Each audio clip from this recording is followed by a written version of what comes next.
भारत के नक्शे कदम पर चलते हुए श्रीलंका ने आतंकवाद को जड़ से उखाड़ फेंकने का निर्णय लिया है। श्रीलंका सरकार ने इस्लामिक स्टेट और अलकायदा समेत 11 कट्टर इस्लामिक संगठनों पर प्रतिबंध लगा दिया है। इस बारे में एक अधिसूचना जारी की गई है। इस जारी किए गए विशेष राजपत्र अधिसूचना में राष्ट्रपति गोटाबाया ने आतंकवाद निरोधक कानून के तहत कट्टरपंथी संगठनों पर ये प्रतिबंध लगाया है।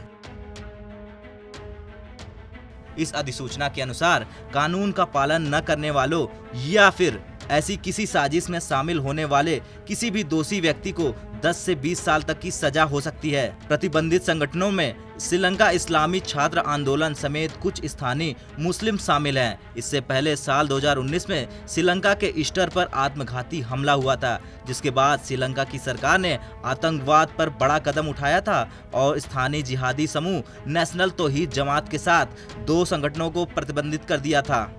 राष्ट्रपति की तरफ से गठित पैनल ने उन मुस्लिम विद्रोही संगठनों पर प्रतिबंध लगाने की सिफारिश की थी जो बौद्ध बहुल देश में कट्टरपंथ की वकालत करते हैं। तो वहीं राष्ट्रपति गोटाबाया ने कट्टरवाद को कुचलने के अपने अभियान पर जोर देते हुए पहले ही बड़ा फैसला लिया था और श्रीलंका में बुर्के पर प्रतिबंध लगा दिया था। सरकार ने ऐलान किया था कि श्रीलंका में जल्द ही बुर्का पहनने पर प्रतिबंध लगा दिया जाएगा। साथ ही 1000 मदरसों को भी बंद कर दिया जाएगा।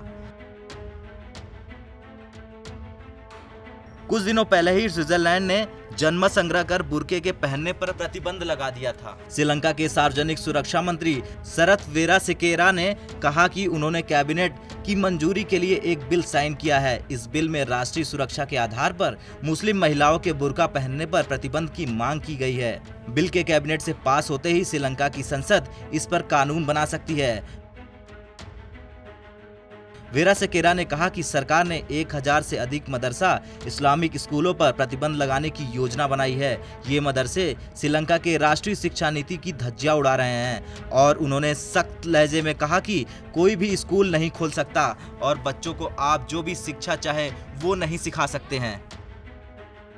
खैर, ये कहना गलत नहीं होगा कि धीरे धीरे अब एशिया से आतंकवाद का नाम मिटता जा रहा है और इसकी एक ही वजह है भारत। भारत ने जिस अंदाज में आतंकवाद के खिलाफ जीरो टॉलरेंस की नीति अपनाई है, उससे भारत के पड़ोसी देश भी प्रभावित हो रहे हैं और अब नतीजा सबके सामने दिखने लगा है। हालांकि ये बात पाकिस्तान जैसे देश पर लागू नहीं होती, क्योंकि पाकिस्तान को दुनिया के तमाम देश आतंकवादियों का एक्सपोर्टर मानते हैं। और माने भी क्यों ना, आखिर पाकिस्तान में एक से बढ़कर एक खतरनाक आतंकवादी पाए जाते हैं जो दुनिया के लिए खतरा हैं। ब्यूरो रिपोर्ट, भारत तक।